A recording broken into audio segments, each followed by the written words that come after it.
We come now to the close of our study in Philippians and Colossians, and this is the last chapter of Colossians chapter 4, and it's entitled Standing in All the Will of God. At the conclusion of these letters, Paul is saying, just hold on and stand firm in God's will for your life. And isn't that something we all desire? We want to be living what God wants us to live, how he wants us to live, all the things that are important in our lives. And some quotes there that might be interesting. The will of God is not something you add to your life, it's a course you choose. You either line yourself up with the Son of God, or you capitulate to the principle which governs the rest of the world. And that's so true. Either we are following God or we're not. We're going our own sweet way, when we should be wanting what God wants for us in our lives, not because that it pleases him, so far that it does, but primarily because what God wants for us is what's good for us. And we should be choosing that as a matter of principle, because we recognize that God does know best in our lives and what we should be doing and how we should be living.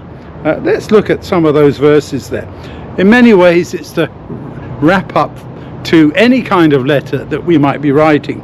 He says, Tychicus will tell you all about what's happening to me. He's the one who's carrying the letter. I'm sending you for this very reason, so you'll know how things are with me, and this will cheer you up. Wait a moment. Paul's in prison in Rome.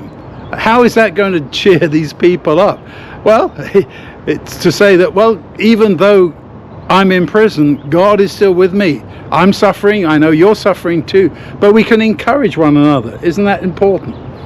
Onesimus is going with him. You remember the slave, the trusted and dear brother, he calls him, who's one of you. They'll explain to you everything that's going on here. I don't need to write it all out. You'll get some personal, first-hand information from Tychicus and Onesimus.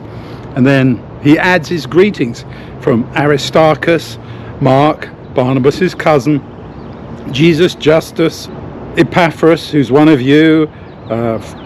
He's done a good job here. Luke, our dear doctor. Isn't that a good tag for Dr. Luke? And Demas also send their best.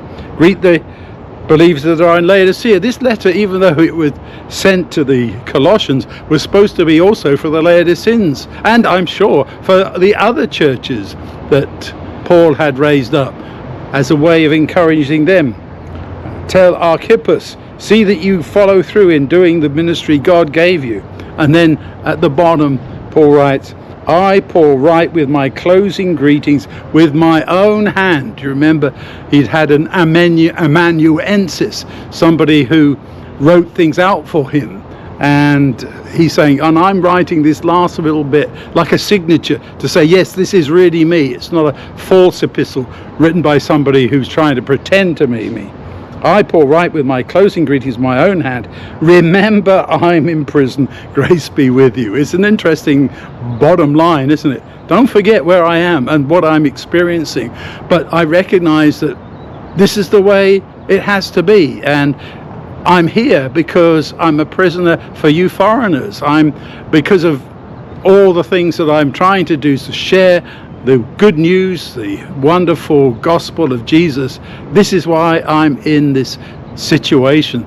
So we can take comfort from all this in the terms of that title, that we are standing in the will of God, that this is what God allows to happen, we could even say, to show even more God's grace and love and mercy to us. Paul was suffering.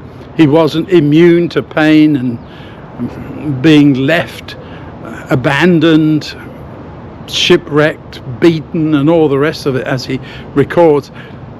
But he says all of this is kind of just the way life is here on this earth, and we should treat our negative experiences in that way too. This is what happens.